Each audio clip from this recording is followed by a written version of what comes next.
प्यारे बच्चों, आज आप एक आज़ाद देश के निवासी हैं और इस आज़ादी को प्राप्त करने के लिए कई लोगों ने अपने जीवन का त्याग किया और उन नामों की यदि सूची बनाई जाए तो बहुत से नाम ऐसे होंगे जिनके बारे में आज भी कोई नहीं जानता।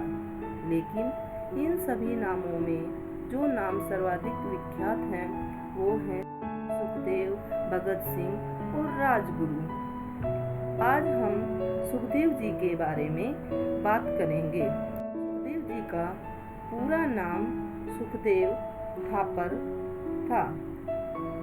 उनका जन्म पंजाब में 15 मई 1907 को हुआ। उनके पिताजी का नाम रामलाल और माताजी का नाम श्रीमती लल्ली देवी था।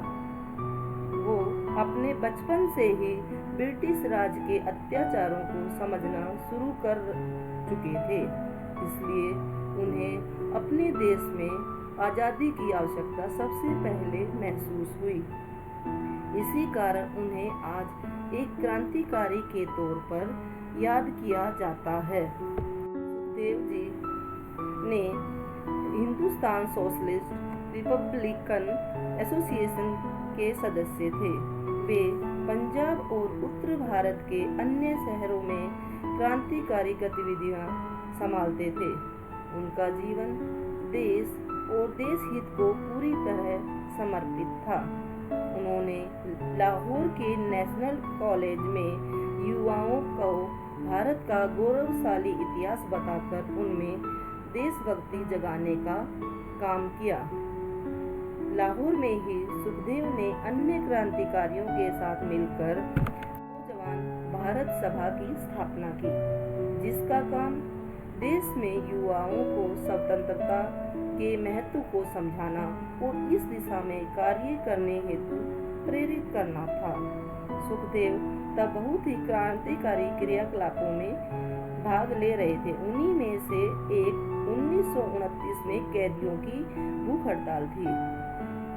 इसका कारण था कि जो कैदी थे उन्हें जो खाना दिया जा रहा था वो अच्छे तरीके का नहीं था। सुखदेव जी ने साइमन कमीशन गो बैक में भी लाला लाजपत राय का पूरा साथ दिया। लाला लाजपत राय पर लाठीचार्ज की गई, जिस कारण उनकी हत्या हो गई। उनकी हत्या का बदला लेने के लिए उन्होंने एक षड्यंत्र रचा, जिसके तहत उन्होंने पासपोर्ट से बदला लेने के लिए भगत सिंह और राजगुरु के साथ मिलकर एक योजना बनाई, परंतु गलती से गोली स्कॉट को लगने की बजाय सैंडर्स को लग गई। इस तरीके से इन तीनों ने, सुखदेव, भगत सिंह और तीनों ने मिलकर असेंबली में भी बम फोड़ने की साजिश रची। एक मराठी किताब में सुखदेव को कुर्बाने हुस्न का नाम दिया गया है।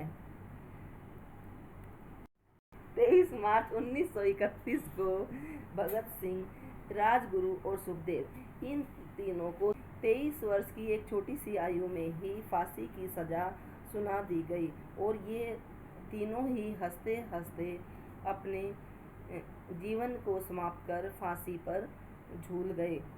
इन महान शहीदों को मेरा कोटि कोटि नमन, जिन्होंने देश की आज़ादी में अपना अहम योगदान दिया।